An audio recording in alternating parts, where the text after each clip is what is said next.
Возовите запреа со сообраќај. Од утринава целосно е во прекини патничкиот и товарниот транспорт во земјава.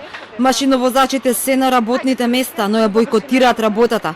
Велат возовите нема да возат се до исполнување на нивното барање за зголемување за 10% на надоместокот за квалитет.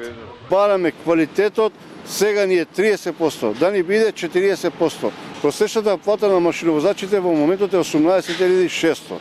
Затоа имаме барање и ќе го бараме со новата влада доаѓање и после изборите за зголемување на просечната плата. А сега во моментот тоа на што го бараме е некаде за 1500 денари од човек. За Македонски железници транспорт пак виновник за незаконскиот прекин со работа е токму Чакаровски. Велат останатите синдикати не го поддржуваат овој штрајк.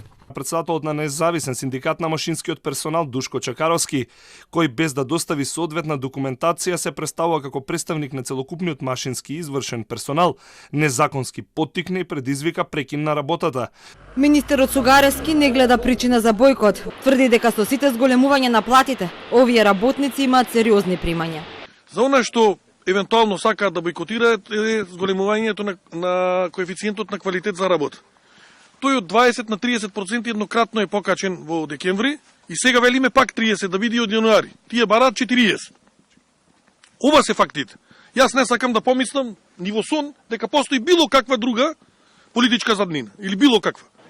МЖ Транспорт пак ги извади во јавноста платите на машиновозачите. Во октомври просекот за сите бил 45.000 денари со исплатен трошок за километар, а во декември речиси 47.700 денари, додека пак велат платата на дипломиран инженер на раководна функција е 26 до 27.000 денари.